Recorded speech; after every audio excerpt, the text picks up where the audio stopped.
जगन्नाथ धाम केवल गोटे ही जोटा कि पुरी जगन्नाथ धाम देखु भगवान मंदिर बनइबा कि पूजा करने कौन बदर शीर्ष बिंदु होगा उचित नुह। आदि शंकराचार्य वर्णित यही चारोटी धाम चारि जुग को रिप्रेजेंट करे।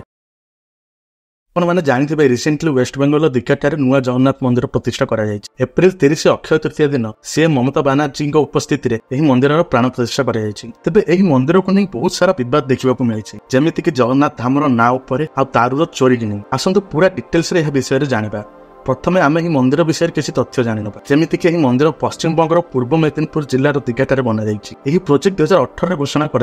मे 2022 यार निर्माण कार्य आरंभ हो एप्रिल 2025 पूरा कार्य सरी मंदिर संपूर्ण भाव रेडी होगा पाखापाखि 3 वर्ष लगे। यह मंदिर पाखापाखि 20 ରୁ 22 एकर जगह बना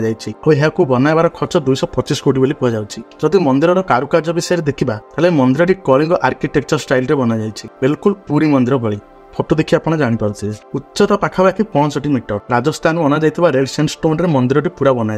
फ्लोरिंग वियतनाम इंपोर्ट कर यह तो थिला मंदिर विषय चलते एवं जाना यह उठा बद विषय प्रथम एवं सबुठ बड़ बद मंदिर नाम वेस्ट बेंगल गवर्नमेंट द्वारा यह मंदिर को जगन्नाथ धाम बोली कहुँ नहीं बहुत ओडियावासी आपत्ति जनाइछन्ति कहवा कथा जे जगन्नाथ धाम केवल गोटे ही जोटा कि पुरी जगन्नाथ धाम ताहले पश्चिम बंग सरकार केमिति दीघारे थिबा जगन्नाथ मंदिर ना जगन्नाथ धाम बोली देले। जदि आपण जानि नांती ताहले मु आपन कहि दउछि जे हिंदू धर्म रे टोटल 4टी धाम अछि। आदि शंकराचार्य वर्णित यही 4टी धाम 4 जुग को रिप्रेजेंट करे जेमिति कि बद्रीनाथ सत्य जुग को रामेश्वरम तृतीय जुग को द्वारका द्वापर जुग को और पुरी कली जुग को बहुत हिंदू मानती जे यही 4टी धाम तीर्थ करने द्वारा मोक्ष मिलता है। तेज धाम तो केवल 4टी ताहले दीक्षा को पुणी कहीं धाम बोली कह द्वारा पुरी मंदिर जो लोकप्रियता अच्छी प्रभाव पड़ पारे बोली किसी लोग कहते। आ सेकेंड हूँ मंदिर दारू चोरी होता विषय नवकलेवर जो दारू व्यवहार हुए किसी लोग कहते जे सही दारू को नहीं दीघा मंदिर को दि जाए तेज यह केते सत और केते मिछ से विषय किसी तथ्य ना किंतु हाँ यह जिनटी बहुत भक्तों मन को आघात पहुंचाई कारण पुरी जगन्नाथ धाम प्रभु श्री जगन्नाथ सबू ओडिया परिचय प्रति ओडिया यह एक बहुत बड़ सेंसिटिव टॉपिक अटे कारण यह आम कल्चरल हेरिटेज। देखंतु भगवान मंदिर बनइबा कि पूजा करने कौन बदर शीर्ष बिंदु होगा उचित नुह किंतु यही केस टी अलग